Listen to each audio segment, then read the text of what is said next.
As promised, I said on the introduction to Thinking Outside the Blogs podcasts that I will tell you about two frameworks. And the first framework I'll tell you about is what I call the TAN model, or the TAN model. Now, this model focuses on 5 different elements. And the first element really is something that everybody needs to master. Now, one of the things I know, because of technology or what's happened in this digital space, our attention span has just dropped drastically. I think it's less than a fish's attention span now, and I think a fish has about 7 seconds. So we have terrible attention spans. I know I suffer from that. The focus and attention is things I struggle with, regardless of tech. But I think everybody else has as well. And the key thing here in this section of the TAN model is to get to the point quickly. And I call this your proposition. This is your typical elevator pitch. If you're in an elevator with an entrepreneur, explain in a very short form what exactly you do. And the reason why I added the proposition to the TAN model is because regardless if it's your business, regardless if it's your career, regardless if you have created a piece of content, you need to get to the point quickly. What exactly do you do? And there's an art to this. If you look at Twitter, they built a whole business off of getting to the point quickly. YouTube, you got 5 seconds to get to the point. Otherwise, people are clicking skip that ad. So the whole idea of the proposition is to get to the point quickly. The next part of the TAN model is actually what the T stands for in the TAN, or TAN model. And that is traffic. And that is, how do I get people from one part of the web to the place I actually want them to get to?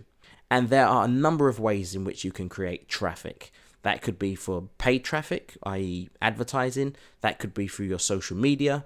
That could be through search engine optimization or SEO. That could be from your email marketing. There's a number of different ways, and I'll be spending a lot of this whole series talking about ways to drive traffic, whether it be free traffic or paid. Now, once you drive traffic to a particular place, you need to get them to take some form of action, which is what the A stands for in the TAN model. And that's, how do you get people to buy, or get people to sign up to something, or get people to share some form of content? Whatever your call to action is, how do you get the end user, which is ideally your target user, to take some form of action? Now, you could be fantastic at driving traffic, but if you cannot get people to take action, you have a hobby. But you could be brilliant at getting people to take action, but if you don't have any traffic, that's like having the perfect answer to a question that nobody's asked you yet. So both traffic and getting people to take action works hand in hand.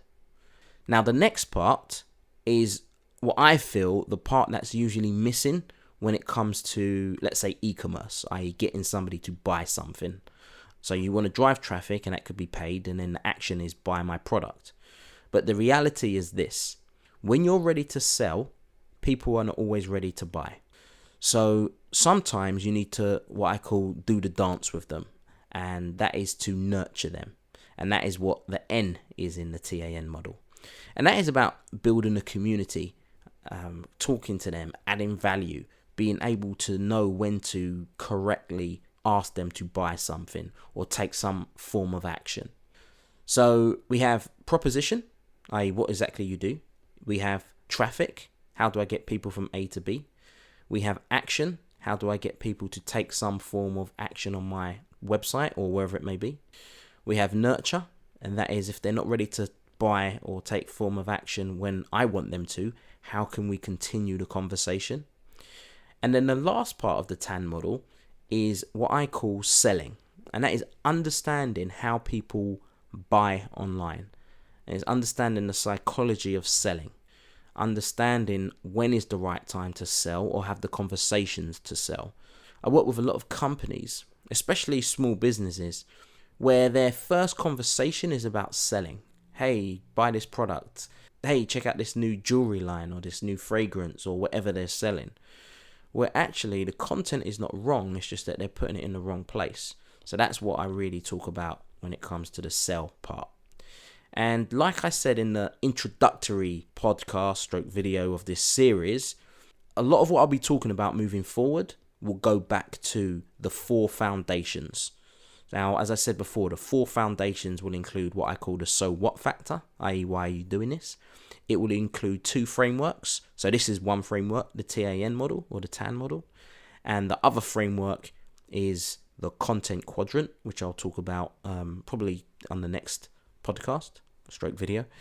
And the last one is just who I am. Why am I talking to you, and how can my career and what I've kind of gone through in this digital world, how can that actually benefit you? So there you have it. Today was about the TAN model. If you have any questions or you want to find out more about what this is about, feel free to add me on Twitter or contact me on Twitter. And that's Andrew_Davis, Davis. Feel free to go to my website, thinkingoutsidetheblog.com. Fill out there's a few capture forms there, but the capture forms sends you to a course on, there's a number of different courses, but the main course is what happens once you click publish. So it gives you about 12 different things you can do once you've created content and you want to click publish. Follow me, subscribe. Sorry, if you're watching this on YouTube, subscribe. If you're seeing this on Facebook, like me. I don't know if I've got, like I said before, I don't know whether or not I'm going to create a Facebook page. But if I do, it will be facebook.com/thinkingoutsidtheblog. So you can like that page. And again, I'll keep it updated with up-to-date pieces of content. Not so much news, but more action points. How you can use whatever I'm kind of giving you advice on, whether it be my advice or someone else who I like's advice, on how you can grow your business, how you can make money online or build an online business, or how you can use all this digital information and knowledge to help you in your career path. Okay, so until the next episode, I will speak to you later.